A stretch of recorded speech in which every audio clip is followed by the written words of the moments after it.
श्री गणेशाय नमः। ओम गम गणपते नमः। ओम श्री परमात्मने नमः। संक्षिप्त श्री गरुड़ पुराण। दान धर्म का निरूपण एवं विभिन्न देवताओं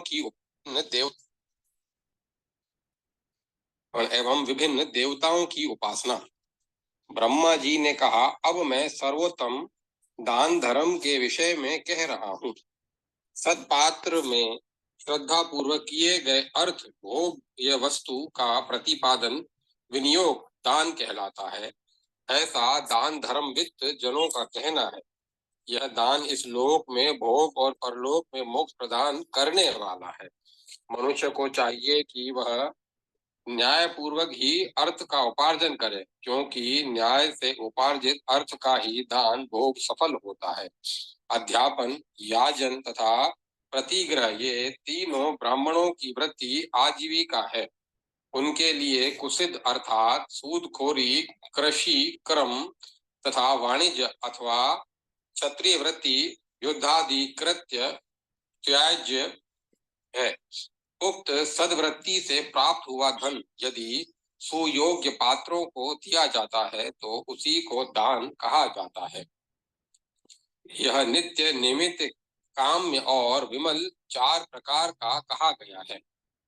फल की अभिलाषा न रखकर प्रत्युपकार की भावना से रहित होकर ब्राह्मण को प्रतिदिन जो दान दिया जाता है वह नित्य दान है। अपने पापों की शांति के लिए विद्वान ब्राह्मणों के हाथों पर जो धन दिया जाता है, सत्पुरुषों के द्वारा अनुष्ठित ऐसा दान नैमित्तिक दान है। संतान, विजय, ऐश्वर्य और स्वर्ग प्राप्ति की इच्छा से जो दान किया जाता है उसको धर्मवेत्ता ऋषिगण काम्य दान कहते हैं। ईश्वर की प्रसन्नता को प्राप्त करने के लिए ब्रह्मविद जनों को सत्वृत्ति से युक्त चित्त वाले मनुष्य के द्वारा जो दान दिया जाता है वह विमल दान है।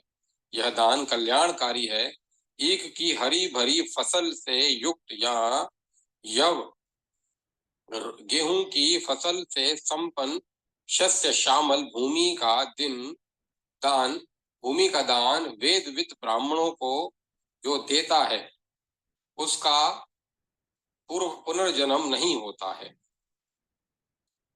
भूमि दान से श्रेष्ठ दान न हुआ है और न होगा ही।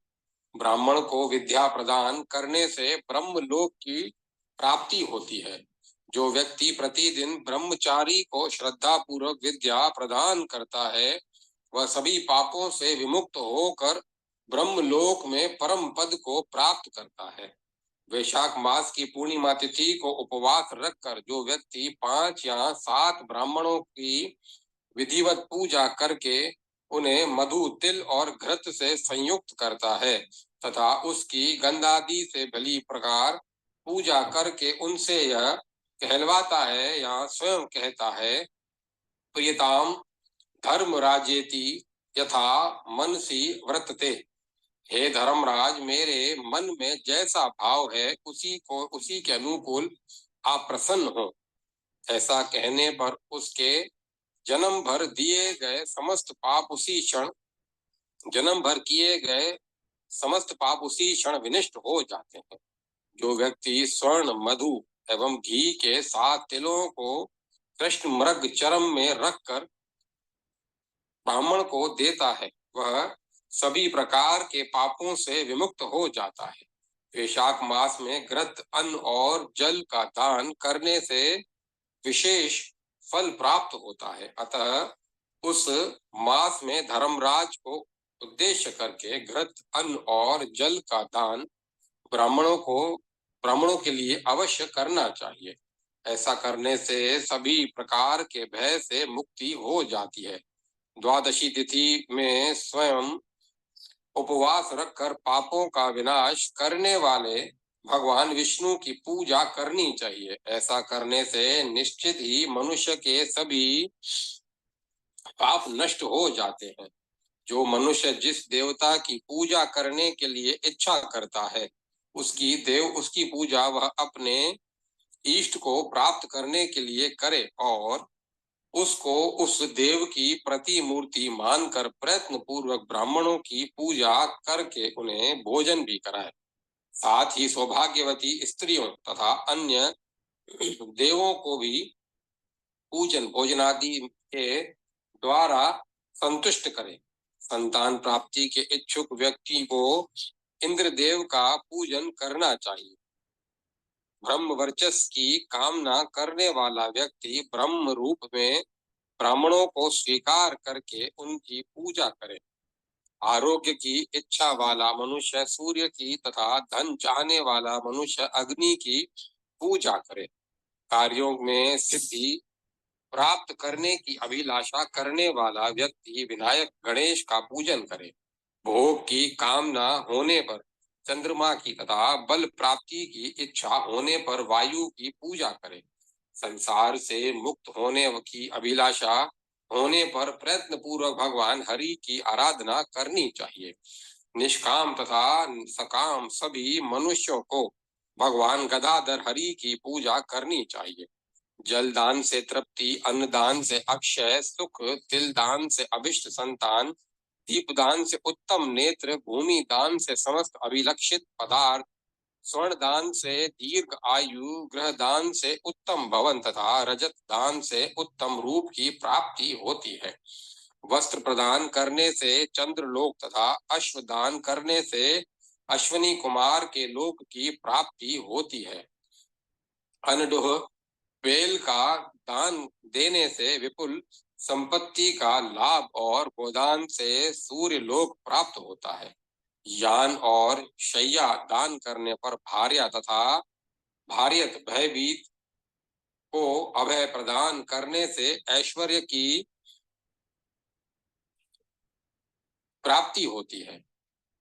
धान्य दान से शाश्वत अविनाशी सुख और वेद के वेदाध्यापन दान से ब्रह्मा का सानिध्य लाभ होता है। वेदविद ब्राह्मण को यज्ञोपदेश करने से स्वर्ग लोक की प्राप्ति तथा गाय को घास देने से सभी पापों से मुक्ति हो जाती है। ईंधन अग्नि को प्रज्वलित करने के लिए काष्ठ आदि का दान करने पर व्यक्ति प्रदीप्त अग्नि के समान तेजस्वी हो जाता है। रोगियों के रोग शांति के लिए औषधि, तेल आदि पदार्थ एवं भोजन देने वाला मनुष्य रोग रहित होकर सुखी और दीर्घायु हो जाता है। छत्र और जूते का दान करने वाला मनुष्य प्रचंड धूप के कारण तीक्ष्ण ताप वाले तथा तलवार के समान तीक्ष्ण धार वाली नुकीली पत्तियों से परिव्याप्त असी पत्र वन नाम से नारकीय मार्गों को पार कर जाता है। जो मनुष्य परलोक में अक्षय सुख की अभिलाषा रखता है, उसे अपने लिए संसार या घर में जो वस्तु अभिष्टतम है तथा प्रिय है, उस वस्तु का दान गुणवान ब्राह्मण को करना चाहिए। उत्तरायण, दक्षिणायन, महाविषुवत काल, सूर्य तथा चंद्र ग्रहण में एवं कर्क, मेष, मकर आदि की संक्रांति के आने पर ब्राह्मणों को दिया गया दान परलोक में अक्षय सुख देने वाला होता है। इस प्रकार के दान का महत्व प्रयाग आदि तीर्थों में बहुत है। गया क्षेत्र के तीर्थों में किया गया दान विशेष महत्व रखता है। दान धर्म से बढ़कर श्रेष्ठ धर्म इस संसार में प्राणियों के लिए कोई दूसरा नहीं है। दान स्वर्ग, आयु तथा ऐश्वर्य को प्राप्त करने की इच्छा से और अपने पापों की उपशांति के लिए भी किया जाता है। गौ, ब्राह्मण, अग्नि तथा देवों को दिए जाने वाले दान से जो मनुष्य मोहवश दूसरों को रोकता है, वह पापी त्रियक पक्षी की योनि को प्राप्त करता है। जो व्यक्ति दुर्भिक्ष काल में और मरणासन ब्राह्मण को अन्नादि का दान नहीं करता, वह ब्रह्म हत्या करने वाले के समान तथा अति निंदित है। अध्याय 51 समाप्त। जय माता सरस्वती। जय मां सरस्वती। प्रायश्चित निरूपण। ब्रह्मा जी ने कहा, हे ब्राह्मणों, अब इसके बाद मैं प्रायश्चित विधि को भली प्रकार कह रहा हूँ। ब्राह्मण की हत्या करने वाला, ब्रह्महंता, मदिरा पान करने में निरत, मद पी, चोरी करने वाला, स्तेई तथा गुरु की पत्नी के साथ गमन करने वाला, गुरु तल्पगामी, गुरु पत्नीगामी, ये 4 महापातक की है। इन सभी का संसर्ग साथ करने वाला 5वां महापातकी है। गो हत्यादि जो अन्य पाप होते हैं वे उपपातक हैं, ऐसा देवताओं का कहना है। जिसने ब्रह्म हत्या की है उसे वन में स्वयं पर्णकुटी बनाकर उसी में उपवास करते हुए 12 वर्षों तक रहना चाहिए तथा अथवा पर्वत के उस ऊंचे भाग में गिरकर अपने प्राणों का परित्याग करना चाहिए। जिस भाग से गिरने पर कहीं बीच में रुकने की संभावना न हो और मरण निश्चित हो, उसके अतिरिक्त जलती हुई अग्नि में प्रवेश कर प्राण परित्याग, अगाध जल में प्रवेश कर प्राण परित्याग, ब्राह्मण या गौ की रक्षा के लिए प्राण परित्याग भी ब्रह्म हत्या दोष के निवारक होते हैं। इतना अवश्य ध्यान में रखना है कि ब्रह्म हत्या के दोष निवारण के लिए प्राण परित्याग के जो साधन बताए गए हैं उनको करने के पहले यथाशक्ति विद्वान ब्राह्मण को अन्नदान करना अनिवार्य है।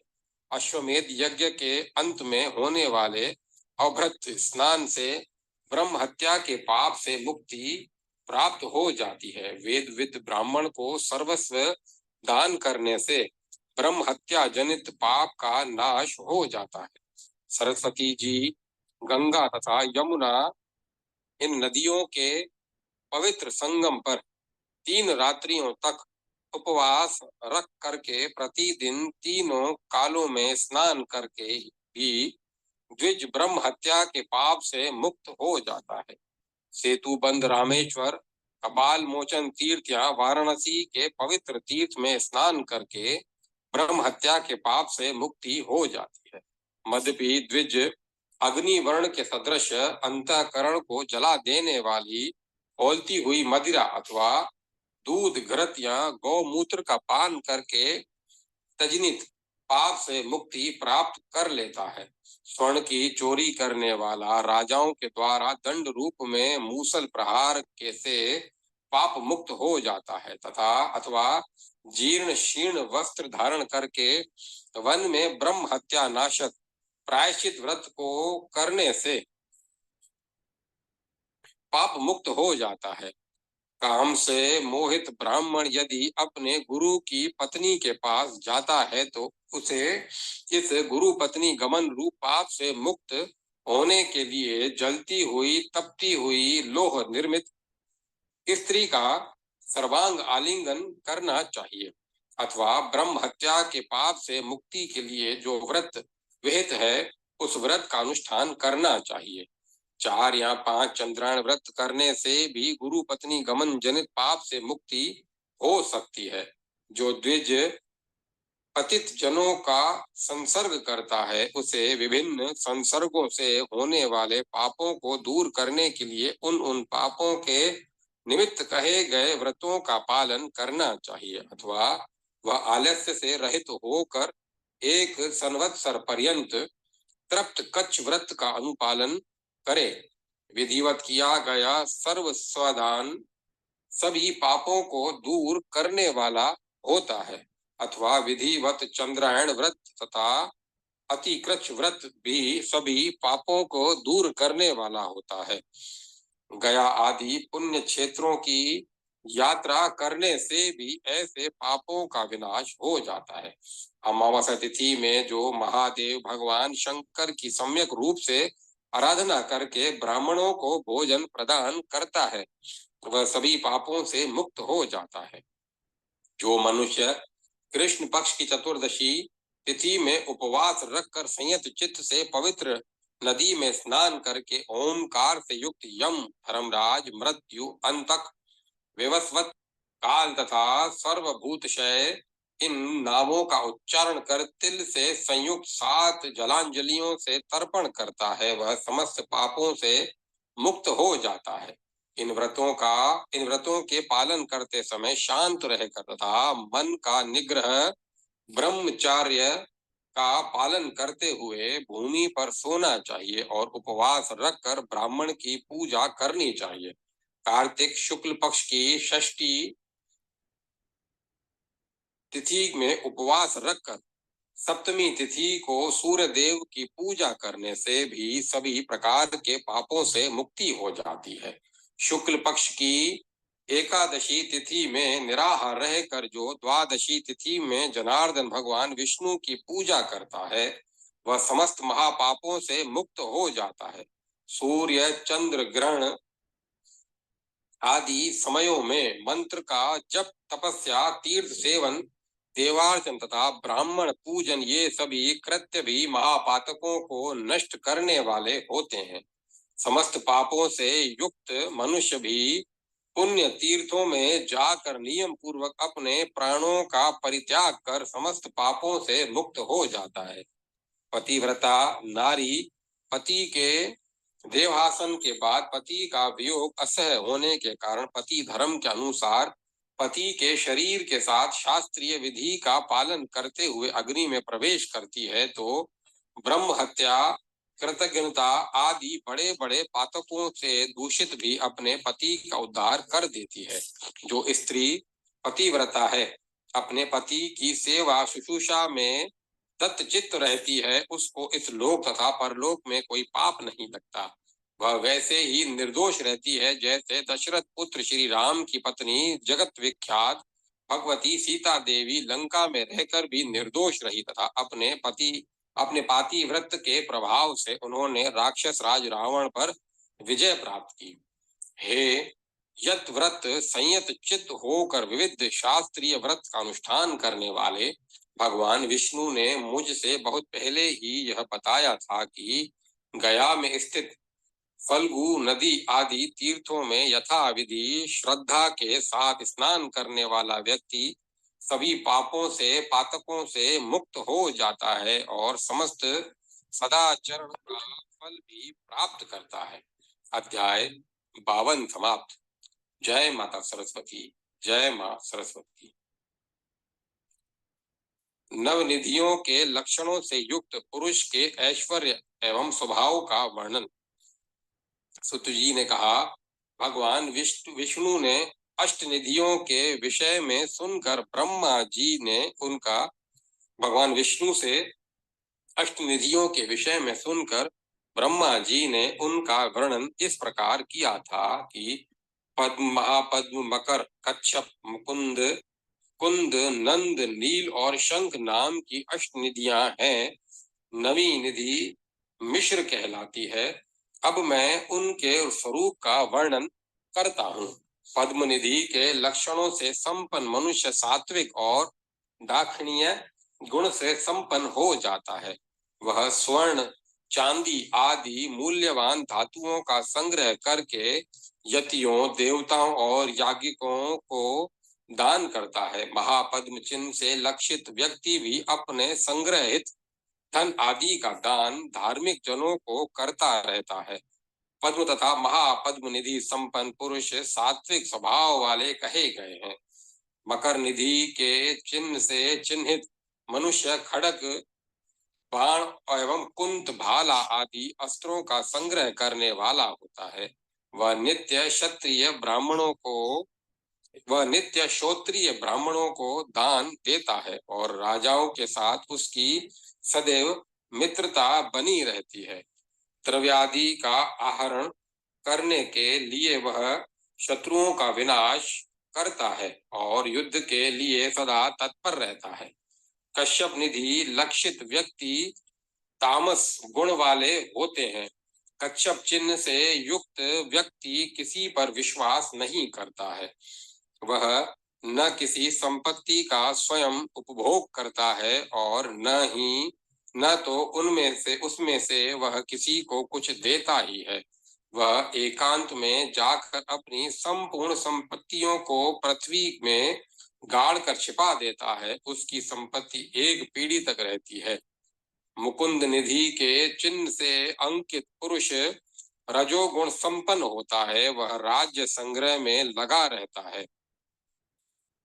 वह भोगों का उपभोग करते हुए गायक और वैश्य आदि को धन देता है। नंद निधि से युक्त व्यक्ति राजस और तामस गुणों वाला होता है। वही कुल का आधार बनता है। वह स्तुति करने पर प्रसन्न होता है तथा बहुत सी स्त्रियों का पति होता है। पूर्व काल के मित्रों में उसकी प्रीति शिथिल होती है और वह अन्य नए मित्रों के साथ प्रेम करने लगता है। नील निधि के चिन्ह से सुशोभित मानव सात्विक तेज से संयुक्त होता है। वह वस्त्र धान्यादि का संग्रह तथा तड़ागादि का संग निर्माण करता है। उसके द्वारा जनहित में आम्रादि के उद्यान भी लगवाए जाते हैं। उसकी संपत्ति 3 पीढ़ी तक रहती है। शंख निधि एक ही पुरुष पीढ़ी के लिए होती है। इससे समन्वित मनुष्य धनादि का स्वयं तो उपभोग करता है किंतु उसके परिजन कुत्सित अन्न का भोजन तथा अच्छे न लगने वाले मैले कुचेले वस्त्रों से जीवन व्यापन करते हैं। वह स्वयं के भरण पोषण में सदैव तत्पर रहता है। यदि वह किसी को कुछ वस्तु देता भी है तो वह व्यर्थ की वस्तु होती है जिसका उपयोग नहीं होता है। मिश्री मिली जुली निधि के चिन्ह से युक्त होने पर मनुष्य के स्वभाव से में मिश्रित फल दिखलाई देते हैं। भगवान विष्णु ने भी निधियों के ऐसे ही स्वरूप का वर्णन शिव आदि देवों से किया था। उसको मैंने आप सभी को सुना दिया। अब हरि ने भुवन कोशादि का जैसा वर्णन किया था वैसा ही मैं कह रहा हूँ। अध्याय 53 समाप्त। जय माता सरस्वती। जय मां सरस्वती। भुवन कोश वर्णन में राजा प्रियव्रत के वंश का निरूपण। श्री हरि ने कहा, राजा प्रियव्रत के अग्निध्र, अग्निबाहु, वापुष्मान, तुतिमान, मेधातिथि, भव्य, शबल पुत्र और ज्योतिषमान नाम के 10 पुत्र हुए थे। इन पुत्रों में से मेधा, अग्निबाहु तथा पुण्य नामक 3 पुत्र योग परायण योगी जाति समर जिन्हें इन्हें पूर्व जन्म का वृतांत विस्मृत नहीं हुआ था तथा महासौभाग्यशाली थे। इन लोगों ने राज्य के प्रति अपनी कोई अभिरुचि प्रकट नहीं की। अतः राजा ने सप्तद्वीपा पृथ्वी को अपने अन्य 7 पुत्रों के में विभक्त कर दिया।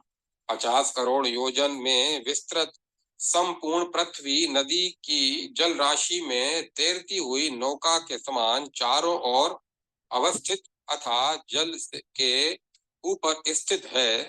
हे शिव, शंभु, पलश, शालमल, कुश, क्रोंच, शाक तथा पुष्कर नामक ये 7 द्वीप हैं जो 7 समुद्रों से घिरे हुए हैं। इन 7 समुद्रों के नाम लवण, इक्षु, सुरा, घृत, दधि, दुग्ध और जल के सागर रूप में प्रसिद्ध है। हे वृषभध्वज, ये सभी द्वीप और समुद्र उक्त क्रम में एक दूसरे से द्विगुण परिमाण में अवस्थित हैं।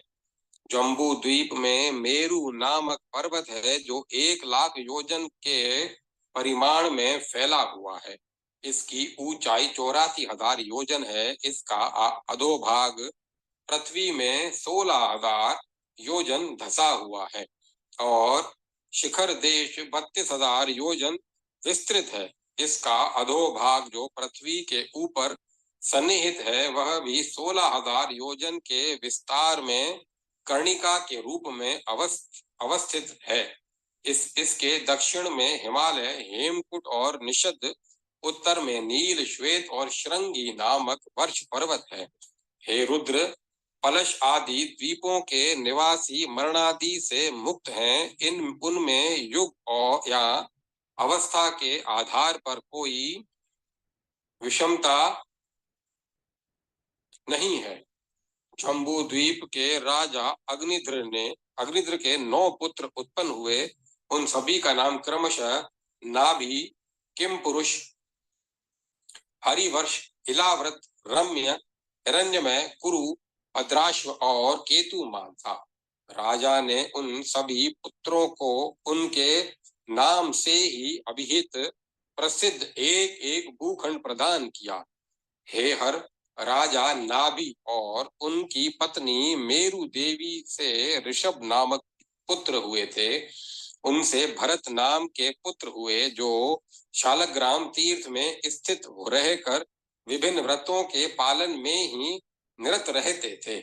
उन भरत से सुमति नामक पुत्र हुआ और उसका पुत्र तेजस हुआ। तेजस के इंद्रधुमन से परमेष्टि, परमेष्टि के प्रतिहार तथा प्रतिहार से प्रतिहर्ता नामक पुत्र कहे गए हैं। प्रतिहर्ता के पुत्र प्रस्तार, प्रस्तार के पुत्र विभु, विभु के पुत्र नत और नत के पुत्र गय नाम के राजा हुए। गय का पुत्र नर हुआ, नर से विराट, विराट से महातेजस्वी धीमान, धीमान से भुवन नाम के पुत्र की उत्पत्ति हुई। भुवन के त्वष्टा, त्वष्टा के विरजा, विरजा के रज, रज से शतजीत तथा शतजीत के विश्वज्ञ ज्योति नामक पुत्र हुआ। अध्याय 54 समाप्त। जय माता सरस्वती, जय मां सरस्वती। भारतवर्ष का वर्णन। श्री हरि ने कहा, हे वृषभध्वज, जम्बू द्वीप के मध्य भाग में इलाव्रत नामक वर्ष है। उसके पूर्व में अद्भुत भद्राश्व वर्ष तथा उसके पूर्व दक्षिण अग्निकोण में हिरण्यवान नामक वर्ष है। मेरु के दक्षिण भाग में किम पुरुष वर्ष कहा गया है। उसके दक्षिण भाग में भारत वर्ष कहा गया है। मेरु के दक्षिण पश्चिम में हरि वर्ष, पश्चिम में केतुमाल वर्ष, पश्चिमोत्तर में रम्यक और उत्तर में के कुरु वर्ष स्थित है, जिनके भूभाग कल्प वृक्षों से आच्छादित हैं। हे रुद्र, भारत वर्ष को छोड़कर अन्य सभी वर्षों में सिद्धि स्वभाव से ही प्राप्त हो जाती है। यहाँ इंद्रद्वीप, केशुरुमान, ताम्रवर्ण, गभस्तिमान, नागद्वीप, कटाह, सिंहल और वारुण नामक 8 वर्ष हैं। 9वां वर्ष भारत वर्ष है, जो चतुर्दिक समुद्र से घिरा हुआ है। इस भारत वर्ष के पूर्व में किरात तथा पश्चिम में यवन देश स्थित है। हे रुद्र, दक्षिण में आंध्र, उत्तर में तुरस्का आदि देश है। इस भारत वर्ष में ब्राह्मण, क्षत्रिय, वैश्य तथा शूद्र वर्ण के लोग रहते हैं। वहां महेंद्र, मलय, सह, शुक्तिमान, ऋष, विंध्य और पारियात्र ये 7 कुल पर्वत हैं। इस वर्ष के में वेद स्मृति, नर्मदा, वर्धा, सुरसा, शिवा, तापी, पयोष्णी, सरयू, कावेरी, गोमती, गोदावरी, भीमरथी, कृष्णवेणी, महानदी, केतुमाला, ताम्रवर्णी, चंद्रभागा, सरस्वती, ऋषि कुल्या, कावेरी, मतगंगा, पैस्विनी, विदर्भा, शतुर्दु नामक मंगल प्रदान करने वाली तथा पाप विनाशिनी नदियां हैं, जिनके जल का पान मध्य देशादि के निवासी जन करते हैं। पांचाल, कुरु, मत्स्य, योधे, पटचर, कुंत तथा शूरसेन देश के निवासी मध्य देशीय हैं। पद्म, सूत, मागध, चेदी, काश्य और विदेह पूर्व में स्थित हैं। कौशल, कलिंग, वंग, कुंड, अंग और विदर्भ मूलक जनों के देश और विंध्य पर्वत के अंतर्गत विद्यमान देश पूर्व आदि दक्षिण के तटवर्ती भूभाग में स्थित है। पुलिंद, अश्मक, जिमुत, नए राष्ट्र में निवास करने वाले कर्नाटक, कंबोज तथा क्षण ये दक्षिणा पश्च भूभाग के निवासी हैं। अम्बष्ट, द्रविड़, लाट, कंबोज, स्त्रीमुख, शक और अनर्थवासी दक्षिण पश्चिम के निवासी हैं। स्त्री राज्य सेंधव, मुलेच, मलेच, नास्तिक, यवन, मथुरा तथा निषद के रहने वाले लोगों के देश पश्चिमी भूभाग है। मांडव्य, तुषार, मुलिका, अश्वमुख, खश, महाकेश, महानास देश उत्तर पश्चिम भाग में स्थित है। लंबक, स्तननाग, माद्र, गांधार, बाहिक तथा मलेच देश हिमालय के उत्तर तटवर्ती भूभाग में स्थित हैं। त्रिगर्त, नील, पोलाद, ब्रह्मपुत्र पुत्र, सतकंग, अभिशाह और कश्मीर देश उत्तर पूर्व दिशा में अवस्थित रहे कहे गए हैं। अध्याय 55 समाप्त। जय माता सरस्वती। जय मां सरस्वती। पलश तथा पुष्कर आदि द्वीपों एवं पाताल आदि का निरूपण। श्री हरि ने कहा, पलश द्वीप के स्वामी मेधातिथि के 7 पुत्र थे। उन सब में शांत भाव नामक पुत्र ज्येष्ठ था। उनसे छोटा शिशिर था। तदंतर सुखोदय, नंद, शिव और शेमक हुए। उनका जो 7वां भाई था वह ध्रुव नाम से प्रसिद्ध हुआ। ये सभी पलश द्वीप के राजा बने।